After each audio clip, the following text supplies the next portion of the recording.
Hi everyone, it's October 2025 and welcome back to Matthew Explores. This is a re-edit of my Eastbourne Pier video from last year, the tighter, cleaner version with a bit less waffle and a few tweaks to avoid a copyright hiccup I had in the original. But don't worry, all the good stuff's still here, so let's dive back in and take another look at one of the South Coast's most iconic landmarks. Eastbourne Pier, it was built in the late 1800s, designed by the legendary Eugenius Birch, one of the true masters of Victorian pier architecture. The late 19th century was a golden age for British seaside towns, a time when the piers became the place to see and be seen. Birch designed several of them, including Brighton's famous West Pier, once hailed as the finest example of Victorian ironwork in the country. Sadly, Brighton's West Pier was lost to fire, but Eastbourne's is still standing proud and a survivor that's weathered storms, fires and even 2 world wars. In 1865, the Eastbourne Pier Company was formed and work began a year later. It took 4 years to complete and the pier was officially opened by Lord Edward Cavendish in 1870, though the final touches weren't finished until 1872. Opening day was a huge event for the town. Over 1,000 people turned out, with the local constabulary,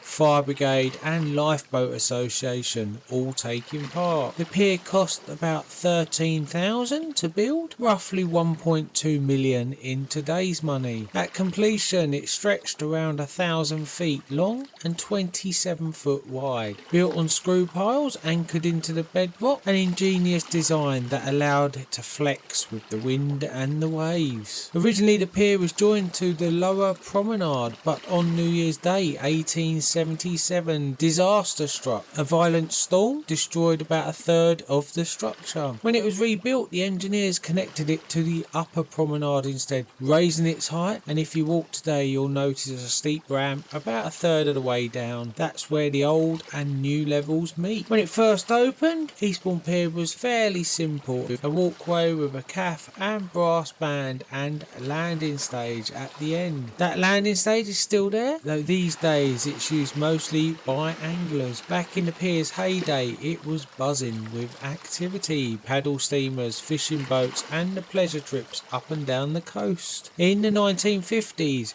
visitors could even hop on a magic carpet day trip to France. No passport needed, just photo ID card, a quick wave goodbye to England and off for a day of wine and wonders and back home in time for cocoa. The paddle steamers stopped visiting long ago, but in September 2024 the famous Waverley paddle steamer returned for 2 special sailings and I went along for an evening trip, and yes, the weather held out perfectly. And here's a few images from that trip.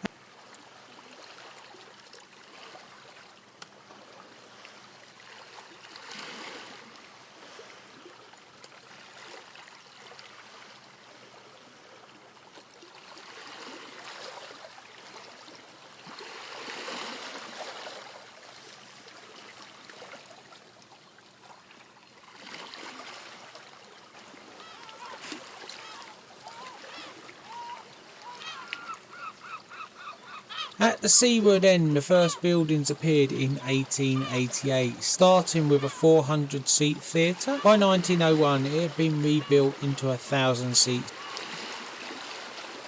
The camera Obscura fell out of use in the 1960s but was beautifully restored in the early 2000s and is still working today. Unfortunately the theatre suffered a major fire in 1970, believed to be arson.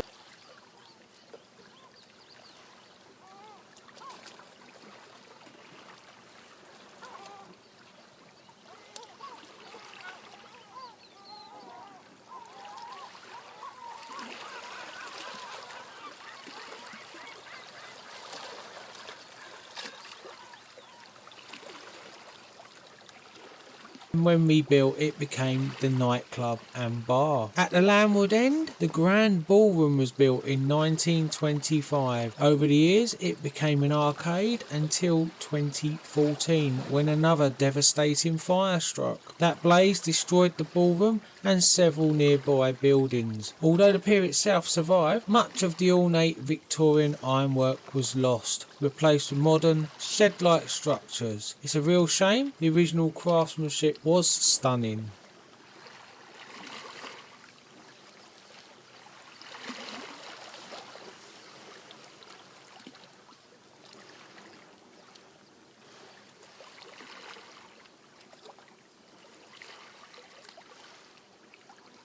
In the centre section you'll find the glass workshop, which has been around since 1968, and it even swapped sides over the years. And of course no British pier is complete without its tea rooms, souvenir stalls and rows of colourful seaside shops. They've all earned their place in the pier's story. During World War II, Eastbourne Pier played its part in the defence of Britain. It was damaged by a mine and parts of the decking were deliberately removed to stop any invading forces from using it as a landing point. You can actually see this in the 1943 film Millions Like Us, which was partially shot here in Eastbourne. In one scene you can spot the missing section of the pier and even a glimpse of the bomb damage to the nearby Cavendish Hotel. Over the years the entrance to the pier has had several makeovers in 1912, the 1950s and again in 1991 when a £500,000 facelift was officially opened by the Duke of Devonshire. Like any long-lived landmark, Eastbourne Pier has seen its share of drama. There were smaller fires in 1878, 1924 and 1935, luckily none too serious. And in 1921 one of Ernest Shackleton's Antarctic expedition boats moored here before heading up to the Thames. 2 years later in 1923 a 40-ton crane toppled into the sea. Thankfully the workers jumped clear just in time. That same year an angler fishing off the pier pulled up a £4 piece of gold. But not all the stories are cheerful ones. There have been a few tragic incidents too, including drownings in the late 1800s and more recently a fatal accident in 2014 during the post-fire repairs. And that's the story of Eastbourne Pier, nearly a century and a half of history packed with celebrations, disasters and reinventions. I'm not diving into the ownership debates, that's a topic for another day, but whatever your view, Eastbourne Pier remains a true survivor and cherished symbol of Britain's seaside heritage. If you enjoyed this updated version, don't forget to like, subscribe and hit the bell so you don't miss out on what's coming next. And I'll see you very soon in the next Matthew Explores. Bye for now.